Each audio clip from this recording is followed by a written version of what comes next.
Hi అండి, నేను మీ Vandana. Welcome back to my channel. ఇవి కనిపిస్తున్నది గోరింట ఆకు అండి. ఇవి 4-5 డేస్ బ్యాకే నేను కోసుకున్నా అండి.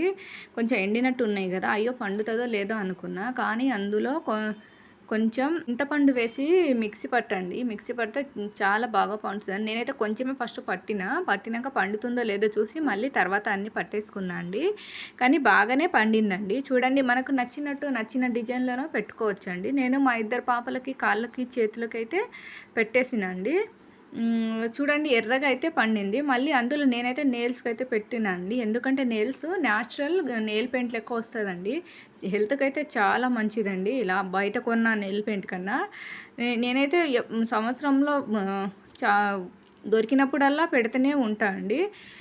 నేనైతే నాకు చాలా ఇష్టం అండి. 2 కాళ్ళకు 2 చేతులకు అయితే కంపల్సరీ పెట్టుకుంటా అండి. పెట్టుకున్నప్పుడల్లా ఎవరేమనుకున్నా నాకు అనవసరం అన్నట్టు నేనైతే 2 కాళ్ళకి చేతులకు నిండుగా అయితే పెట్టుకుంటా అండి. అసలు ఆషాఢ మాసంలో ఈ గోరింటాకు ఎందుకు పెట్టుకోవాలి, గోరింటాకు ఎక్కడ పుట్టింది అనేది ఒక స్టోరీ అయితే నేను మీకు చెప్పదలుచుకున్నానండి. ఆ స్టోరీ విని స్కిప్ చేయకుండా స్టోరీ మొత్తం అయితే వినండి. నచ్చితే లైక్ చేయండి, కామెంట్ కూడా చేయండి. ఒకరోజు గౌరీదేవి తన ఫ్రెండ్స్తో ఆడుకుంటూ ఉంటే మెచ్యూర్ అవుతుందట. ఆ సమయంలో నేలపై పడిన రక్తపు చుక్క నేలపై పడగానే ఓ మొక్కగా ఆవిర్భవిస్తుందట. ఇది చూసిన గౌరీదేవి స్నేహితులు ఈ విషయాన్ని పర్వతరాజుకు చెప్తారట. అప్పుడు పర్వతరాజు సతీ సమేతంగా ఆ మొక్కని చూసేందుకు వస్తారు. ఆ మొక్క క్రమంగా పెరిగి పెద్దదవుతుందట. అప్పుడు ఆ మొక్క పర్వతరాజుతో ఇలా అంటుందట: నేను సాక్షాత్తు పార్వతి రుద్రాంశతో జన్మించాను కదా, నా వల్ల ఈ లోకానికి ఏమి ఉపయోగమని అంటుందట. అదే సమయంలో గౌరీదేవి ఆ ఆకులని కోస్తుంది. అప్పుడు ఆమె చేతులు ఎర్రగా కందిపోతుందట. అయ్యో, నా బిడ్డ చెయ్యి కందిపోయిందే అని పర్వతరాజు బాధపడతాడట. అందుకు ఆ గౌరీదేవి తనకి ఏ విధమైన నొప్పి కలగలేదని చాలా అందంగా కనిపిస్తుందని చెప్తుందట.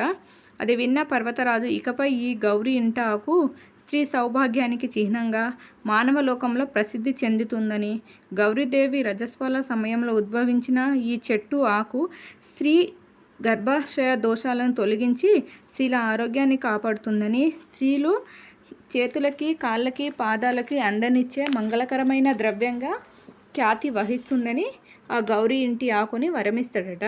మరి ఆ సమయంలో కుంకుమ ద్రవ్యం కూడా గౌరీదేవితో ఇలా అడుగుతుందట: ఈ గౌరీ ఇంటి ఆకు స్త్రీలు నుదుటున కూడా ఈ ఆకుని నూరి బొట్టుగా పెట్టుకుంటే అంటే నాకు కుంకుమకు ప్రాధాన్యం తగ్గిపోతుంది కదా అని ఆందోళన చెందుతుందట. అందుకు గౌరీదేవి కుంకుమకు అభయమిస్తుందట. ఈ గౌరీ ఇంటి ఆకుని నుదుడున పెట్టుకుంటే అది పండదు అని అభయమిస్తుందట. కుంకుమ ద్రవ్యానికి ఇందుకు నిదర్శనంగా ఎవరైనా నుదుటున గోరింట పెట్టుకున్నా అది పండదు.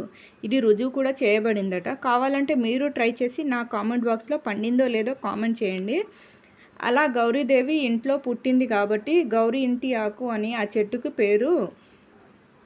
కాలక్రమేణా వ్యవహారికంగా అదే గోరింటాకుగా మారిపోయిందట. ఇక ఆషాఢ మాసంలో ఈ గోరింటాకుని పెట్టుకోవడం వల్ల శాస్త్రీయతను పరిశీలించినట్టయితే ఆధ్యాత్మిక ఆరోగ్య కారణాలు కూడా ఉన్నాయట. గోరింటాకు ఈ మొక్క సంవత్సరంలో ఒక్కసారి ఆషాఢ మాసంలో పుట్టింటికి అంటే గౌరీదేవి ఇంటికి వచ్చి వెళ్తుందట. అయితే తాను అక్కడ ఉన్నప్పుడు కూడా భూలోకంలో తనని మర్చిపోకుండా ఉండాలని వరం కోరుకుందట. అలా గౌరీదేవి గోరింటాకు ఇచ్చిన వరం వల్ల ప్రతి ఏటా ఆషాఢ మాసంలో కన్నపిల్లలు మహిళలు గోరింటాకుని ఇష్టంగా పెట్టుకుంటారు.